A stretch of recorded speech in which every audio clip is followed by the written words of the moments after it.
السلام علیکم، آداب۔ امید کرتا ہوں آپ جہاں بھی ہوں گے خیریت سے ہوں گے اور کورونا کی وبا سے خود کو محفوظ رکھے ہوئے ہوں گے۔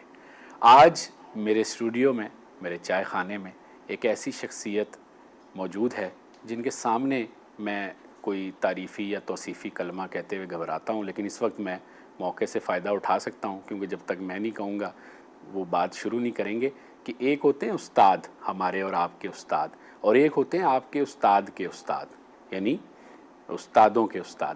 تو ہماری صحافت میں میرے استادوں کے استاد، صحافت کا سینئر نام، اور نہ صرف صحافت بلکہ شاعری، ادب، تراجم اور بہت کچھ ان کی ذات اور شخصیت کے حوالے سے آج ہم وہ سب سنیں گے، اور میری خوش نصیبی ہے کہ آج میں ان سے یہاں مکالمہ کر رہا ہوں۔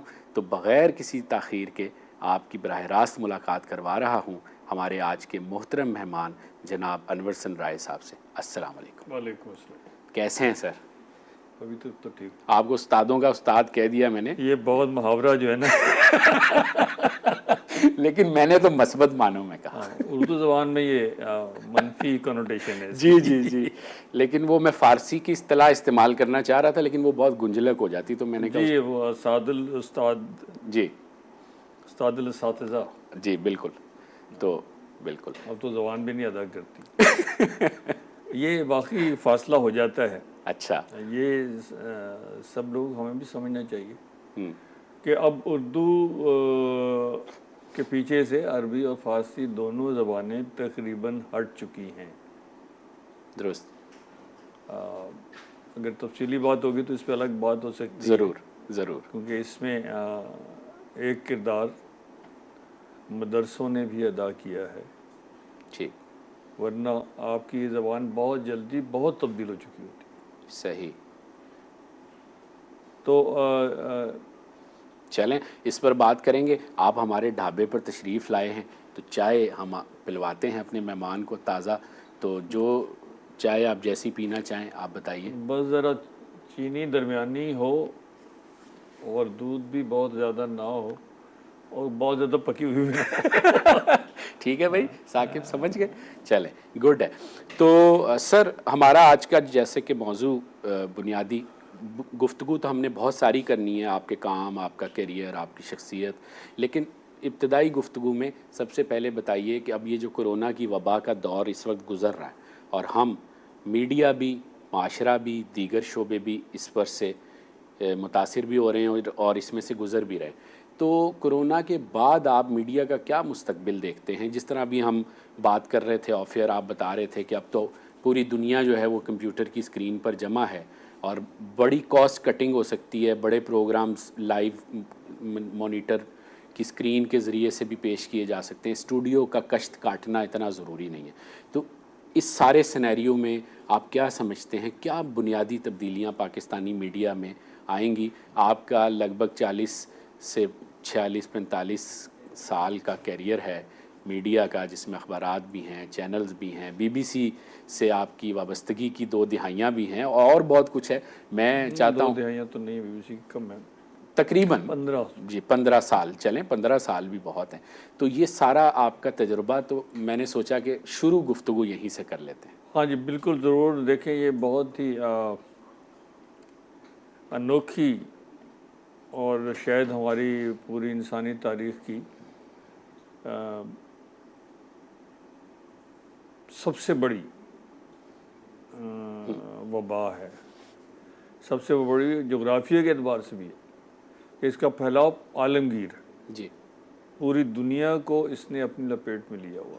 جی وبائیں پہلے بھی آتی رہی ہیں، لیکن وہ جغرافیائی طور پر ایک خاص علاقوں تک محدود رہی ہیں۔ اس سے پہلے بھی ہم نے وائرس فیس کیے ہیں، لیکن اس طرح کا وائرس اس سے پہلے انسانیت نے یا انسانی تاریخ نے اس کا سامنا نہیں کیا۔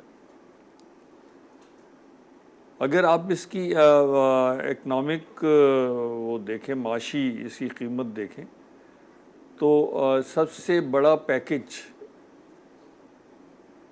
اس کی اکنامک ریکوری کے لیے اب تک جو جاری کیا ہے وہ امریکہ نے جاری کیا ہے، اور وہ $3 ٹریلین کا ہے. ابھی یہ کنکلوڈ نہیں ہوئی ہے یہ وبا کہیں سے, جی ابھی یہ جاری ہے, اور اس کا ہمیں پتہ بھی نہیں ہے کہ یہ کہاں تک جائے گی, کیونکہ ابھی تک ہم نے اس کا کوئی علاج دریافت نہیں کیا ہے. ٹھیک ہے, تو اس کے نتیجے میں ساری دنیا میں معاشی بحران جو ہے وہ شروع ہو چکا ہے. جی ابھی آیا نہیں ہے, وہ الٹیمیٹ کیا شکل لے گا, اس کے اثرات کتنے شدید ہوں گے, کتنے گہرے ہوں گے, کتنے سنگین ہوں گے, اس کا اندازہ تو بعد میں کسی وقت لگایا. لیکن ابھی تک جو صورتحال یہ ہے کہ ہر جگہ ایک بے روزگاری اور ایک مندی کا رجحان جو ہے جی وہ شروع ہو گیا, شروع ہو چکا ہے. اور یہ مندی کسی ایک شعبے میں نہیں ہے. اس کی سب سے بڑی مطلب جو سنگینی ہے اس کی نوعیت کی, وہ یہ ہے کہ یہ کسی ایک شعبے میں نہیں ہے, یہ ہر شعبے کو متاثر کر رہا ہے. ویسے تو اقتصادی بحران کسی ایک شعبے میں آئے تو سارے شعبوں کو اپنی لپیٹ میں لے لیتا ہے, جی لیکن یہ یکساں طور پر ہر شعبے کو متاثر کر رہا ہے. اور اس کے نتیجے میں جتنی زیادہ بے روزگاری آئے گی, روزگار کم یعنی ہوگا. میڈیا بھی مشکلات کا شکار ہوگا. جب روزگار کم ہوگا تو اس کا مطلب پیداوار کم ہوگی. جی پیداوار کم ہوگی تو اشتہارات کم ہوں گے, جب لوگوں کی پرچیزنگ پاور ختم ہو جاتی ہے. ٹھیک دیکھیے, اس کو اگر آپ نے سمجھنا ہو نا تو آپ برطانوی نظام کو سامنے رکھیں, ٹھیک سوشل ویلفیئر کا نظام یا ڈول سسٹم, ٹھیک کہ ہر آدمی کو کم از کم اتنے پیسے دیں, چاہے وہ کام کرے چاہے وہ نہ کرے, چاہے وہ ریٹائرڈ ہو چاہے وہ آن جاب ہو. ٹھیک ہے, چاہے اس کا جاب عارضی طور پر چھوٹ جائے, فوری طور پر اس کو اتنے پیسے دیں کہ اس کو چھت, کھانا اور دوائی علاج معالجے کا کوئی مسئلہ نہ ہو. ٹھیک. یہ انہوں نے کیوں کیا ہے؟ یہ اس لیے کیا ہے کہ جب اس کی اتنی پرچیزنگ پاور رہے گی تو ایک سطح تک اکنامی کا سائیکل چلتا رہے گا. ٹھیک. وہ چیزیں خریدتا رہے گا, وہ استعمال کرتا رہے گا, اس کو بنانے والے ادارے بھی چلتے رہیں گے. صحیح. اس کی تکلیف پلٹ کے گھوم کے دوسرے لوگوں کو متاثر نہیں کرے گی. ہاں, بہت صحیح بات. ٹھیک ہے, لیکن دنیا کے باقی ملکوں میں کیونکہ یہ نظام نہیں ہے, نہ وہ اس طرف جانے کا سوچ رہے, تو اس کا نتیجہ یہ ہوگا کہ یہ بے روزگاری گھومے گی اور یہ ہر شعبے کو اپنی لپیٹ میں لے گی. کوئی نہیں کہہ سکتا کہ اس کے نتیجے آپ کے امن و امان کی صورتحال پر کیا پڑیں گے, کرائم ریٹ کتنا بڑھے گا, سماجی تعلقات کتنے خراب ہوں گے, یعنی عالمی گھر اجڑیں گے. عالمی میڈیا بھی متاثر ہوگا, صرف پاکستان ساری دنیا متاثر ہوگی. وجہ کیا ہے کہ میڈیا کس پہ چلتا ہے؟ اشتہارات پہ. کچھ ادارے ہیں, ایک ہر گورنمنٹ کے کچھ اپنے ادارے ہوتے ہیں, وہ ان کو گورنمنٹ فنڈنگ ہوتی ہے, لیکن باقی جو نجی شعبے میں جتنا میڈیا ہے اس کی بلڈ لائن ایڈورٹیزمنٹ ہے. جی. اس کی بلڈ لائن لوگوں کی خوشحالی میں مضمر ہے. جتنے لوگ خوشحال ہوں گے اتنا میڈیا خوشحال ہوگا, کیونکہ جتنی چیزیں وہ خریدیں گے اتنے لوگ اشتہار دینے والے آئیں گے, اتنے لوگ چیزیں بنانے والے آئیں گے, جتنے لوگ چیزیں بنانے والے آئیں گے اتنا میڈیا خوشحال ہوگا, جتنا میڈیا خوشحال ہوگا اتنے زیادہ وہ بہتری کی بات کر سکے گا. ٹھیک. اب ہم آ گئے کہ جتنا زیادہ اقتصادی صورتحال بہتر ہوگی اتنی زیادہ اظہار کی آزادی بھی بہتر ہو سکتی ہے. اگر اقتصادی حالات خراب ہوتے جائیں گے تو اظہار کی آزادی بھی سمٹتی جائے گی. ذرائع ابلاغ جو ہوں گے وہ مختلف قسم کے مفادات کے مفاہمت کرنے کے لیے مجبور ہو جائیں گے. تو یہ بنیادی طور پر یہ وائرس جو ہے وہ آخر میں آ کے ہماری فریڈم کو بھی کھائے گا, ہمیں ہی نہیں کھائے گا. صحیح. ہمیں بیماریاں اور ہمیں بدحالی ہی نہیں دے گا, ہماری آزادی اظہار کو بھی کھائے گا. تو کوئی آپ کے تجربے اور مشاہدے کی روشنی میں میڈیا مالکان اور میڈیا جرنلسٹ جو ہیں ان کے لیے کوئی تجویز کہ کس طرح اس بحران سے نپٹیں, یہ جو ہنگامی یہ اتنا بڑا آپ نے جو سوال, اگر مجھے اس کا معلوم ہو جائے تو میں دوسرا بل گیٹ دنیا کا بن سکتا ہوں کہ میں مطلب میڈیا کو معاشی بحران سے نکالنے کا نسخہ اگر میری سمجھ میں آ جائے. مگر آپ نے اتنے نئے ادارے چلائے, اتنے اخبارات نئے ادارے نکالے, چلانے کے لیکن دیکھیں نئے ادارے چلانے کا یہ ہوتا ہے, وہ نئے ادارے جو چلے وہ اتفاق سے پاکستان کی خاص صورتحال سے ریلیٹ کرتے ہیں. وہ جو میں نے ادارے چلائے ان میں میں نے ایک کوشش کی، پہلا ادارہ قومی اخبار تھا. ٹھیک ہے، قومی اخبار کے خالق آپ ہیں. جی خالق کہہ سکتے ہیں، روح رواں کہہ سکتے ہیں، جو کہنے مطلب بیسیکلی ڈیکلریشن میرا نہیں تھا. ٹھیک ہے، لیکن اس میں کیا ہونا ہے، لیکن شام کی صحافت تو بڑی بدنام تھی. بہت بدنام تھی. آپ نے اسی لیے that was a big challenge. سب سے بڑا چیلنج اس وقت یہی تھا اچھا کہ ہم اس سے ہٹ کے، اور میرے ذہن میں یہ تھا کہ اگر ہم بالکل صاف ستھری صحافت کریں، صاف ستھری کا میرا اپنا ایک کانسیپٹ ہے، وہ صحافت کریں تو لوگ اس کو پسند کریں. ٹھیک ہے، اور یہ میں نے کر کے دکھایا. شام کا ایک ایسا اخبار نکالا جس کو خواتین ہاکرز بس اسٹاپ پہ کھڑے ہو کے بیچتی تھی. درست. دوسری طرف شام کے اخبار ایسے تھے جنہیں لوگ خریدنے کے بعد شام کو گھر نہیں لے جاتے تھے. ان میں ایسی خبریں شائع ہوتی تھی. تو ان خبریں تو ہم نے بھی دیں، وہی خبر ہم نے چھپائی نہیں لوگوں سے، زندگی کا کوئی پہلو نہیں چھپایا. لیکن صحافت میں ایک چیز ہوتی ہے کہ آپ کے جو اوزار ہیں کسی بھی کام کرنے کے، وہ اوزار آپ کے صحیح ہونے چاہیے. صحافت کا اوزار ہے زبان، میڈیا کا اوزار ہے زبان. درست. اگر آپ زبان پہ آپ کی دسترس مناسب نہیں ہوگی تو آپ اچھی بات کر رہے ہوں گے اور آپ کو برے حالات کا سامنا کرنا پڑے. بالکل ٹھیک. اس لیے کہ آپ کو یہ نہیں پتا ہوگا کہ کس زبان بات کے لیے کون سی زبان جو ہے مناسب ترین ہے، یا کون سا لفظ موضوع ہے. اور لفظ کے جیسے ابھی آپ نے استادوں کے استاد کہہ دیا، جی ٹھیک ہے نا، تو نیت آپ کی بالکل ٹھیک ہے، ٹھیک ہے نا. لیکن ہماری زبان کی تاریخ میں ہم نے اس کے ایک عمومی معنی بھی رکھے ہیں جو جس کے ذریعے ہم بظاہر تعریف کرتے ہیں لیکن اور در پردہ ہم دوسری بات بھی کہہ سکتے ہیں. معنی جو ہیں وہ تناظر سے بنتے ہیں. درست. کس پرسپیکٹو میں؟ اب آپ اور میں کیونکہ ایک تعلقات کی خاص ویو لینتھ پہ ہیں، تو مجھے پتہ ہے کہ اس کے پیچھے کوئی آپ کے مضموم عزائم نہیں ہے. ٹھیک ہے، ذو معنویت نہیں ہے. تو ذو معنویت نہیں ہے اس میں. صحافت میں ذو معنویت جو ہے وہ بالکل 100% ممنوع ہے. لفظ ذو معنی نہیں ہونے چاہیے، خبر میں بالکل نہیں ہونے چاہیے.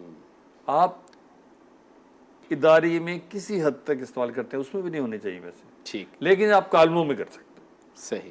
آپ مضامین نگاری میں کر سکتے ہیں، لیکن خبر اور اداریے میں. لیکن مجھے ہمیشہ یہ چیز بھی تنگ کرتی ہے کہ وہ ایڈیٹوریل پیج پہ لکھا ہوتا ہے کہ مضمون نگار یا کالم نویس کی رائے سے متفق ہونا ادارہ کا ضروری نہیں، اور ادارہ جب تک متفق نہیں ہوتا وہ چھاپتا ہی نہیں اس کو. نہیں، وہ چھاپتا ہے لیکن وہ اپنے صحباً جو معنی ہوتے ہیں جیسے ذو معنویت آتی ہے، جی، اگر اس نے اس طور پر بھی کوئی لفظ استعمال کیا ہے جی جی، اور وہ کسی کی سمجھ میں آ گیا اور کسی کو کوئی اور معنی پہنچ گئے، جی، اور اس نے اپنی منطق سے یہ ثابت کر دیا کہ اس میں یہ معنی بھی ہیں، اچھا، تو ایک سب ایڈیٹر ایک صفحے کو ایڈٹ کر رہا ہوتا ہے، جی، زیادہ سے زیادہ ایک سینئر سب ایڈیٹر اس کو لک آفٹر کر رہا ہوتا ہے، جی، ٹھیک ہے، اور وہ یہ اختیار استعمال کرتے ہیں ایڈیٹر کے بہاف پر. ٹھیک. ایڈیٹر یہ اختیار استعمال کرتا ہے مالک کے بہاف پر. جی. تو جب پکڑا جائے گا تو پہلے سے اوپر سے پکڑے جائیں گے. جی جی. تو بالعموم اداروں میں یہ رہا ہے طریقہ ٹھیک کہ جب بھی ایسی کوئی نوبت آتی ہے وہ سب سے پہلے کسی سب ایڈیٹر کو قربانی دے دیتے ہیں.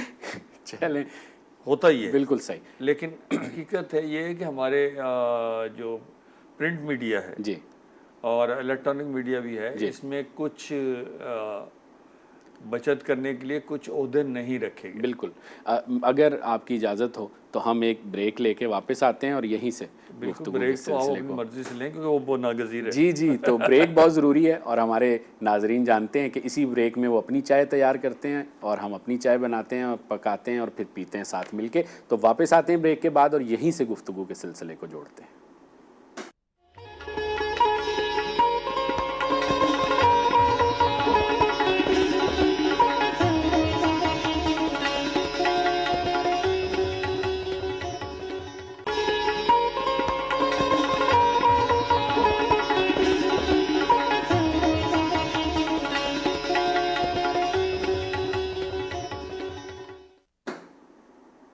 بات ہو رہی ہے انور حسن رائے صاحب سے. اب مجھے تو یہ سمجھ میں نہیں آ رہا کہ کون سی بات میں ان سے پوچھوں اور کون سی بات میں رہنے دوں, کیونکہ اس قدر پھیلاؤ ہے اور ان کی گفتگو میں بھاؤ ہے اور جہتیں اتنی ہیں. بہرحال کوشش کرتے ہیں. اچھا, آپ نے پرنٹ میڈیا کی جو صحافت کی, ایک تو یہ بتائیے کل کتنا عرصہ وہ دورانیہ آپ کا رہا, کن کن اخبارات میں کام کیا اور کون سے نئے اخبارات نکالے؟ اچھا, یہ میں تو پہلے بتا دوں, میں نے اور یہ بھی بتائیے گا صحافت کی طرف آئے کیوں آپ؟ بھائی پہلی بات تو یہ کہ پتہ نہیں میں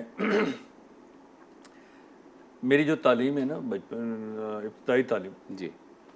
وہ بالکل ارریگولر ہوئی. اچھا. آپ یہ اندازہ کریں کہ 5ویں تک, ہوں. 5ویں پاس کرنے تک میں 9 شہروں میں رہا. جی, یہ چائے لیجیے. جی جی. اچھا. 5ویں پاس کرنے تک میں 9 شہروں میں رہا. اچھا. یا ظاہر ہے میرے والد رہے, میں رہا ان کو ایسے. صحیح. اور آخر میں رہا منڈی بہاؤالدین گجرات. اچھا. وہاں میرے ماموں تھے, مجھے 1 سال کے لیے وہاں بھیج دیا گیا. ٹھیک ہے. تو 5ویں جماعت میں نے وہاں سے پاس کی. اور 6ٹھی میں کراچی آ گیا. اس لیے میرے پیرنٹ پہلے آ چکے تھے, صحیح. فیملی پوری آ چکی تھی. پھر میں نے یہاں پڑھ کیا, 8ویں تک میں نے پڑھا تو گھریلو حالات اتنے خراب ہو گئے کہ مجھے اسکول سے نکال دیا گیا. اچھا. تو میں نے 4-5 سال تک کوئی تعلیم نہیں کی. اچھا. پھر میں نے پرائیویٹلی میٹرک امتحان دیا. وہ اتفاق سے ممتحن کو وہ زیادہ پسند آ گیا, میری فرسٹ ڈویژن آئی, کوئی ڈسٹنکشنز بھی آئیں. تو مجھے اردو انجمن ترقی اردو نے اسکالرشپ دے دی کہ آپ اردو کالج میں پڑھیں تو ہم آپ کو 35 روپے مہینہ اور فیس کی معافی اور کتابیں دیں. اچھا. تو میری والدہ نے کہا کہ اب تم جو پیسے تمہیں, جہاں سے میں آخری فارغ ہوا تھا, انہوں نے جو پیسے دیے انہوں نے کہا اس سے ہم کچھ عرصے گزارا کر لیں گے تو تم جا کے داخلہ لے لو. ٹھیک ہے. تو میں اردو کالج چلا گیا. ٹھیک. اردو کالج میں میں نے پڑھا 1 سال. ان کے انجمن کے حالات خراب ہو گئے جہاں میں پہنچا. اچھا. وہ کہتے ہیں نا, ہم جہاں پہنچے ہمارے ساتھ ویرانے گئے. آئے ہائے. تو وہ ان کا حالات خراب ہو گئے, انہوں نے کہا جی ہم اسکالرشپ نہیں دے سکتے. اچھا. تو علامہ اقبال کالج تھا ایئرپورٹ کے قریب, ہم ملیر میں رہتے تھے. اچھا. تو انہوں نے کہا کہ بھائی آپ ہمارے یہاں آ جاؤ اور ہمارے شاعری میں ہمارے کالج کی نمائندگی کرنا, تو ہم آپ سے فیس نہیں لیں گے اور کتابیں دے دیں گے اور پیسے ویسے نہیں دیں گے. ٹھیک ہے. تو ہم نے کہا چلو گھر سے قریب ہے. ٹھیک ہے. بائی دیٹ ٹائم میں نے اومنی بس سروس میں مکینک کی نوکری کر لی, فٹر کی نوکری. اچھا. تو I work there as fitter for 2 years. اچھا. اس دوران میں نے جناب انٹرمیڈیٹ کر لیا. یہ کون سا ٹائم پیریڈ ہے؟ یہ ہے 72 میں نے انٹر کیا. ٹھیک ہے. اور 72 میں ہی میرا داخلہ یونیورسٹی میں ہوا. ٹھیک. کراچی یونیورسٹی. کراچی یونیورسٹی. وہ بھی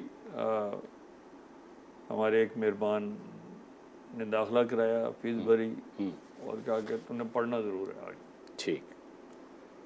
اس کا نتیجہ یہ ہوا کہ اومنی بس سروس کی جو نوکری تھی وہ چھوٹ گئی. اچھا. کیونکہ وہ وہاں ڈسٹرکٹ مینیجر صاحب تھے قاظمی صاحب, انہوں نے کہا کہ بھائی میں یونین کے جوائنٹ سیکرٹری تھا. اچھا. انہوں نے کہا کہ تم نے بغیر اجازت کے داخلہ یونیورسٹی میں داخلہ کیسے لے لیا؟ اچھا. تو یا تو آپ استعفیٰ دیں یا پھر یہ میں آپ کو نکال دوں گا. ٹھیک میں نے ہے. اسی وقت استعفیٰ دے دیا. اچھا. اب میں وہاں چلا گیا تو ایک دوست نے اپنا ہاسٹل کمرہ تھا وہ مجھے دے دیا. ٹھیک. لیکن میں کھانے کے لیے اور سگریٹ میں اس وقت بھی پیتا تھا. اچھا. تو اس کے تو پیسے نہیں ہوتے تھے. کوئی تھوڑے بہت میں ریڈیو کے پروگرام کر لیتا تھا شاعری کی وجہ سے. اچھا. تو لیکن وہ اتنے پیسے نہیں تھے جس سے گزارا ہوتا. ٹھیک. تو میں روزگار کی تلاش میں رہتا تھا. ساتھ پڑھائی چل رہی ہوتی تھی؟ ساتھ پڑھائی کر رہا تھا. پھر میں نے ایک پرچے کے لیے شاہد کامرانی مرحوم اللہ ان کو مغفرت کرے, وہ نکالنا چاہتے تھے ایک پرچہ. ٹھیک ہے. بعد میں وہ پی ٹی وی کے نیوز ایڈیٹر ہوئے. جی. تو انہوں نے مجھے اپنا نائب رکھا. ٹھیک. کہ یہ رسالہ نکالنا ہے تو آپ اس کے لیے کام کیا کریں. نام تھا رسالے کا؟ وہ شبخون کے نام سے رسالہ نکالنا چاہتے تھے. اچھا. شبخون ہندوستان سے ایک بہت معروف رسالہ شمس الرحمان فاروقی صاحب والا. اس طرح کا وہ بھی نکالنا چاہتے تھے. ٹھیک. وہ آئے تھے شاہد کامرانی صاحب مشرقی پاکستان سے. ٹھیک. اور جرنلسٹ تھے. تو پھر اس رسالے میں آپ؟ میں اس رسالے میں کام کیا لیکن وہ کچھ عرصے تک نہیں وہ چلا. تو میں پھر گیا میں نے مارننگ نیوز اخبار ایک ہوتا تھا، اس میں ٹیسٹ دیا، پاس کر گیا، اور انہوں نے کہا جی ہم 3 مہینے تک تو کوئی پیسے نہیں دیں گے آپ کو. تو ظاہر ہے میں تو افورڈ نہیں کر سکتا تھا، میں یونیورسٹی سے کیسے آتا روزانہ کرایہ خرچ کر کے، میرے پاس تو پیسے نہیں تھے. میں نے ان کو منع کر دیا. اور اس کے کچھ ہی عرصے بعد یہ صداقت اخبار، صداقت کے نام سے ایک اخبار نکلنے کا ایک اعلان ہوا، اور یہی شاہد کامرانی صاحب وہاں نیوز ایڈیٹر ہو گئے. اچھا. انہوں نے کہا تم وہاں آ کے انٹرویو کیوں نہیں دے دیتے؟ اچھا. میں نے ان سے کہا کہ صاحب مجھے تو کوئی پسند نہیں ہے، تو میں مارننگ نیوز میں تو اس لیے گیا تھا کہ انہوں نے کوئی پیسے ملیں گے تو یہ پیسے دیں گے. انہوں نے کہا ہاں ہی پیسے دیں گے، تم آ جاؤ. میں چلا گیا جی. میں نے جا کے انٹرویو دیا. انہوں نے کہا کل سے آ جائیں. ٹھیک ہے. میں نے کہا پیسے کتنے دیں گے آپ؟ انہوں نے کہا جی 325 روپے. اچھا. میں نے کہا جی واہ، میں تو بالکل آ جاؤں گا کل سے. اچھا. بس وہ دن ہے کہ مجھے جتنے پیسے صحافت میں ملے اتنے کی کوئی اور نوکری مجھے باہر نہیں ملی. اچھا. تو میں صحافت میں رہا. اچھا. یہ تو اور ایک وقت ایسا بھی آیا اردو جرنلزم میں کہ میں تقریباً ہائی پیڈ، اچھا اردو کا ہائی پیڈ جرنلسٹ تھا ایز ایڈیٹر. یہ کوئی سنہری دور کی باتیں بتا رہے ہیں آپ. میرے لیے سنہری دور تھا. نہیں، ہم سب کے لیے. میں نے جب آخری پیپر جو کیا تھا کائنات، جی، بیچ میں اور کون سا تھا؟ بیچ میں بتاتا ہوں. میں نے شروع کیا صداقت سے. ٹھیک ہے. اور وہ ایک ایسا ریکارڈ پرچہ تھا جو بلیک میں بکتا تھا. اچھا. کبھی آپ نے سنا نہیں ہوگا اخبار بلیک میں بکتا ہے، لیکن صداقت اخبار بلیک میں بکتا تھا. تو یہ جنگ وغیرہ ہم نے پی این اے کی موومنٹ کی سپورٹ اور بھٹو صاحب کی حکومت کی مخالفت کی صداقت اخبار. اچھا. اور جیسے ہی ضیاء اللہ کا آیا ہم نے ضیاء اللہ کی مخالفت کی مارشل لا لگانے پر. اچھا. یہ واحد پیپر ہے. اچھا. وہ جو رانا بشیر صاحب مالک تھے، جی، انہوں نے پہلی تقریر ضیاء اللہ کی سن کے کہا کہ جی اس کی مخالفت کریں. ٹھیک. یہ بھٹو کی لڑائی سیاست دانوں سے سیاسی لڑائی تھی. ٹھیک. یہ فوج بیچ میں کہاں سے آ گئی ہے؟ نہیں جی اس کی مخالفت کریں. تو اس نے مخالفت کی، اور ایسی مخالفت کی کہ آخر فوج نے رانا بشیر کو جیل میں ڈال دیا، اخبار بند کر دی. ٹھیک ہے جی. تو صداقت کے بعد تھوڑی سی بے روزگاری، 3 مہینے کی انفارمیشن کی نوکری، اور اس کے بعد پھر میں نوائے وقت میں سب ایڈیٹر ہوا. نوائے وقت نکلنے والا تھا، ناؤ دیٹ بیکمز 1979. اچھا، کراچی سے ایڈیشن نکلنے والا تھا جب آپ اس میں. اکتوبر 1979. ٹھیک. پھر میں نوائے وقت کے ساتھ رہا کہ 8.5 سال تک. ٹھیک. پھر میں آیا جنگ. ٹھیک ہے. پہلی دفعہ 2 مہینے رہا، پھر واپس نوائے وقت چلا گیا. ٹھیک ہے. پھر وہاں سے جا کے مہینہ بھی نہیں ہوا تھا تو قومی اخبار کا ڈیکلیریشن مل گیا الیاس شاکر کو. ٹھیک ہے. اس نے کہا میرے ساتھ آ جائیں. ٹھیک ہے. تو میں قومی اخبار نکال کے چلا گیا. ٹھیک. ان کے ساتھ رہا 13 مہینے تک. ٹھیک ہے. اور 1,30,000 کی ڈیلی سرکولیشن اچھا میں چھوڑ کے گیا. اچھا. 1,13,000. 30,000. 1,30,000. 1,30,000 کی سرکولیشن. کراچی حیدرآباد. کراچی حیدرآباد. صرف کراچی حیدرآباد شام کا اخبار. اس کے بعد جناب ان سے میرے تعلقات جو ہے وہ انہوں نے کہا کہ ہم افورڈ نہیں کر سکتے وغیرہ وغیرہ. تو میں پبلک اخبار میں چلا گیا. پبلک اخبار نکالا. That was 93. اچھا. 5.5 سال تک ان کے ساتھ کہا. پھر وہ بک گیا کسی اور کو. میں نے کہا جی میں آپ کے ساتھ نہیں کام کر سکتا. وہ خیر ختم ہوا. میں نے امروز نکالا. اچھا. امروز والوں کے ساتھ میں 3 مہینے رہا، لیکن انہوں نے مجھے سال بھر کی تنخواہ دی. اچھا. کیونکہ وہ 1 مہینہ نکلنے کے بعد بند ہو گیا. اچھا. ان کے کوئی اختلافات مالکان کے تھے، ڈیکلیریشن کسی کا تھا، اس کی کامیابی اسے راس نہیں آئی. آئے ہائے. تو میں تقریباً 1 سال کے بعد کائنات میں چلا گیا. ٹھیک ہے. کائنات میں میرا جو ملازمت تھی وہ میری بدترین اچھا ایکسپیرینس تھا. اچھا. اتنے ایسے مالکان میں نے کبھی نہیں دیکھے. اچھا. کیا خرابی تھی ان میں؟ بہت ساری تھی. میں اب وہ جو آدمی نہ ہو سامنے اس کے لیے کہہ رہا. تو میں نے ان کو چند مہینے بعد ہی کہہ دیا کہ آپ کا اخبار نہیں چلے گا. ٹھیک. انہوں نے کہا, حالانکہ وہ مجھے سب سے زیادہ تنخواہ دیتے تھے. 52,000 روپے مہینہ میری آفٹر ٹیکس سیلری تھی وہاں. گاڑی دفتر کی تھی, پیٹرول دفتر کا تھا, میڈیکل کور تھا, وغیرہ وغیرہ. ٹھیک. لیکن میں نے ان سے کہہ دیا کہ یہ اخبار آپ کا نہیں چلے گا. ٹھیک. انہوں نے کہا جی ہم نے آپ کو رکھا اس لیے کہ آپ چلائیں. میں نے کہا جو کر رہے ہیں آپ, میرے جانے کے بعد آپ خبریں لگوا دیتے ہیں, تو وہ خبریں تو میں فیس نہیں کر سکتا. ہاں. اس لیے کہ میں نے کلین جرنلزم کیا ہے, ٹھیک. میں نے صاف ستھری صحافت کی ہے, میرے پر کوئی بلیک میلنگ کا داغ نہیں. میں یہ افورڈ نہیں کر سکتا, میں تو مر جاؤں گا. ٹھیک. میرے پاس تو سوائے اپنی نیک نامی کی کوئی چیز ہی نہیں ہے. ٹھیک. ٹھیک. پھر اس کے بعد BBC تک آپ تو کیسے آئے؟ وہاں میں ان کو انہوں نے مجھ سے ایگریمنٹ کیا تھا کہ میں 2 سال تک ریزائن نہیں کر سکتا. اچھا. اچھا. ادھر وے تھا وہ کہ اگر وہ مجھے فائر کریں گے تو وہ سیلری دیں گے مجھے, اور میں چھوڑوں گا تو میں پیسے دوں گا. چلیں ایک کام کرتے ہیں, ایک بریک لیتے ہیں, پھر واپس آ کے ہم یہیں سے گفتگو کے سلسلے کو جوڑتے ہیں. ہمارے ساتھ رہیے گا ناظرین, ابھی واپس آتے ہیں.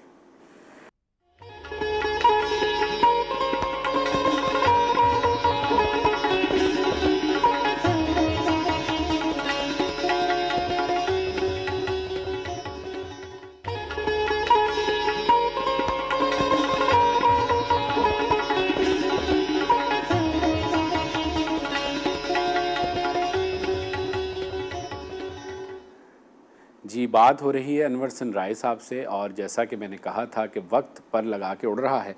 3 ناول انہوں نے لکھے. پہلا ناول جو انہوں نے لکھا تھا جس کا نام تھا چکلا, وہ ناول گم ہو گیا, کبھی چھپا ہی نہیں, نہ پڑھنے کو ملا. رائے صاحب بتائیں گے کیسے اور کہاں. اس کے بعد 2 مزید ناول, دوسرا ناول ان کا چیخ تھا, تیسرا ناول ان کا ذلتوں کے اسیر تھا, اور چوتھا ناول اب زیر طبع ہے. اس کے ساتھ ساتھ انہوں نے 2 عرب شعراء کی نظموں کے تراجم بھی کیے, اور اپنی شاعری تو خیر کرتے ہی ہیں, وہ بھی عنقریب جو ہے ہمیں پڑھنے کو ملے گی کتابی صورت میں. تو یہ سارا جو سلسلہ اور تخلیقی سفر ہے, ذرا سا ہمارے دیکھنے والوں کو یہ بھی بتائیے گا کہ ایک صحافی ہونے کے ساتھ ساتھ وہ جو روزانہ کی بنیاد پر ذہنی مشق آپ ہو رہی ہوتی ہے خبروں کی شکل میں, اس کے بعد جو توانائی بچتی ہے, تو یہ سب آپ کر پائے؟ نہیں دیکھیے, یہ تو بالکل آپ نے صحیح بات کہی. میرا تو کوئی خواب نہیں تھا, نہ وہ جس طرح سے کہا جاتا ہے کہ جی میں تو بچپن سے ہی صحافی بننا چاہتا, میں تو بالکل نہیں بننا چاہتا. اور میں نے پورے کیریئر کے دوران مسلسل یہ کوشش کی کہ مجھے کوئی متبادل نوکری مل جائے. جی.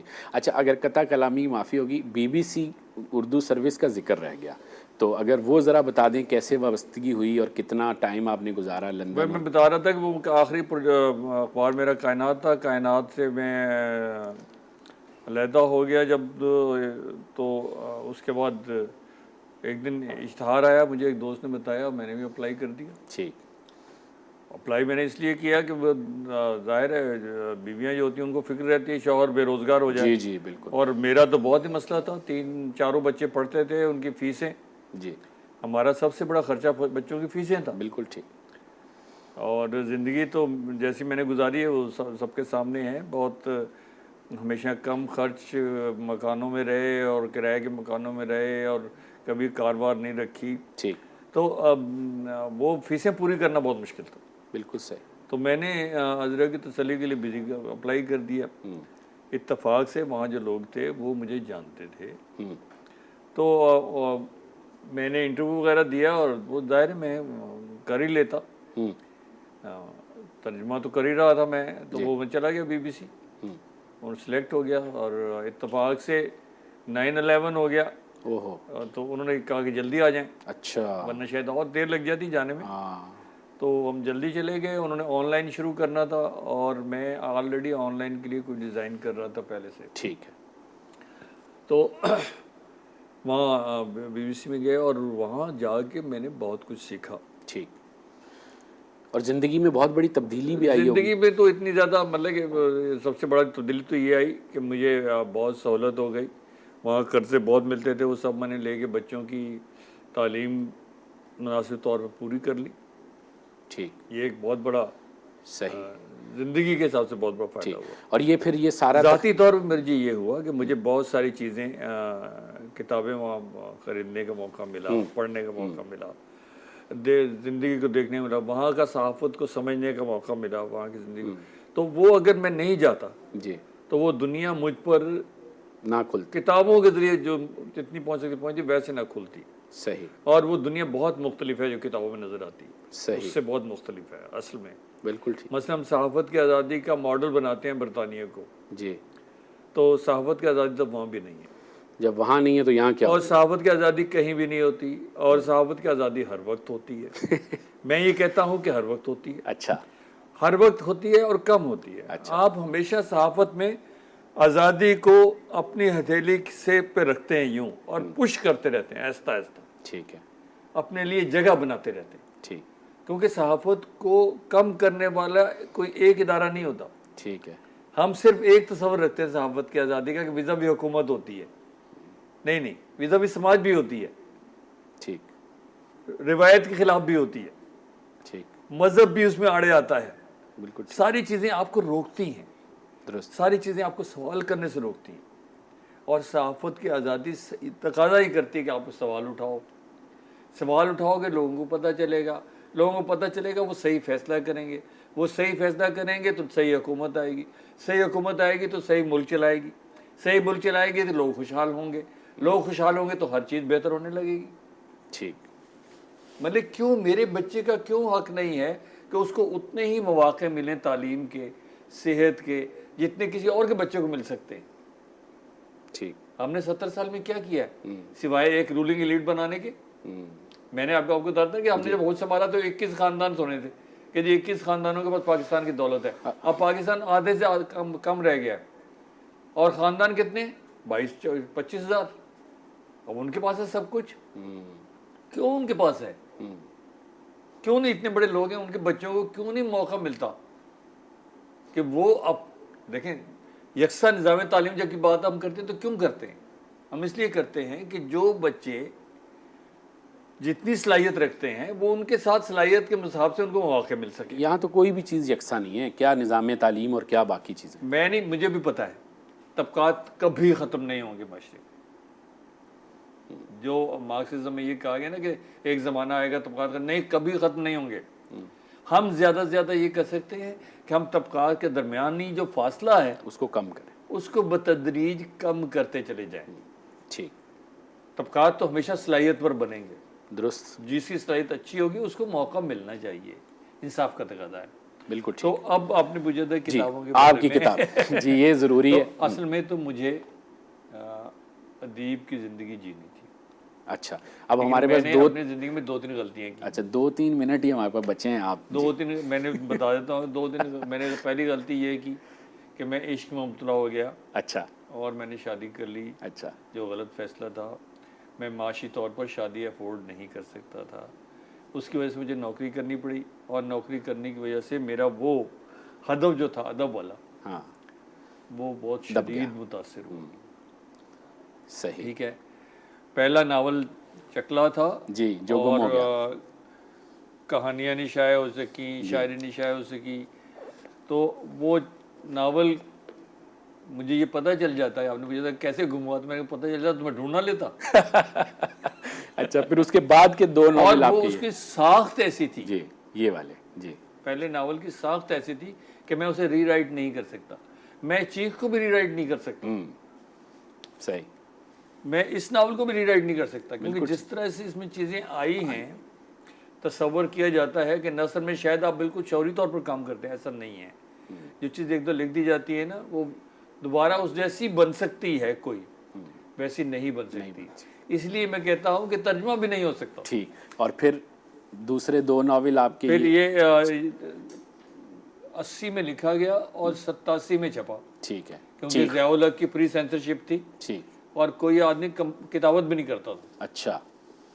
تو یہ 87 میں چھپا, اور یہ بھی الیاس شاکر نے, جو قومی اخبار کے مالک تھے, انہوں نے چھاپا. ٹھیک ہے. اس کا 93 میں یہ چھپا, ذلتوں کی اسیر. ٹھیک ہے. اس کے بعد یہ جو ہیں دو تراجم آپ کے یہ گرد میں نے شدہ۔ لندن میں رہتے ہوئے اچھا۔ وہاں شاعری یہ پڑھی، اور میں نے میرے پڑھنے کا طریقہ یہی ہے کہ میں اردو میں پڑھتا ہوں۔ ہائے ہائے ہائے، یہ متن انگریزی کا ہوتا ہے لیکن میں پڑھتا اردو میں ہوں۔ میں بھی یہی کرتا ہوں۔ جہاں وہ ترجمہ رک جاتا ہے وہاں میں بھی رک جاتا ہوں، بالکل۔ اس لیے کہ میری عادت ترجمہ کر کر کے ترجمے مترجم کی ہو گئی۔ واہ واہ، تو یہ ہے۔ کیا بات ہے، کیا بات ہے سر، جتنی گفتگو آپ سے کی جائے اور جتنی اس کی تحسین کی جائے کم ہے۔ ہماری خوش نصیبی آپ سے مکالمہ کرنے کا ایک بار آن ایئر موقع ملا، آف ایئر تو بہت موقع آپ دیتے ہیں۔ آپ نے اتنی تعریف کے ڈونگرے جو میرے ساتھ رکھ رہے ہیں، ان کو سہار کرنا مشکل ہے، لیکن آپ کی بہت شکریہ، اور زندگی کے کسی موڑ پر آن ایئر گفتگو آپ سے دوبارہ کریں گے، اور آپ کا بہت شکریہ، آپ نے وقت نکالا، اور ناظرین آپ کا بھی شکریہ کہ آپ اس قدر توجہ سے اور اس قدر کشادہ دلی سے ہمیں سنتے ہیں، ہمارے مہمانوں کو سنتے ہیں اور چائے خانہ کو پذیرائی بخشتے ہیں۔ اگلے پروگرام میں پھر ملاقات ہوگی آپ سے ایک نئے مہمان کے ساتھ۔ مجھے دیجیے گا چائے خانہ سے اجازت، خدا حافظ۔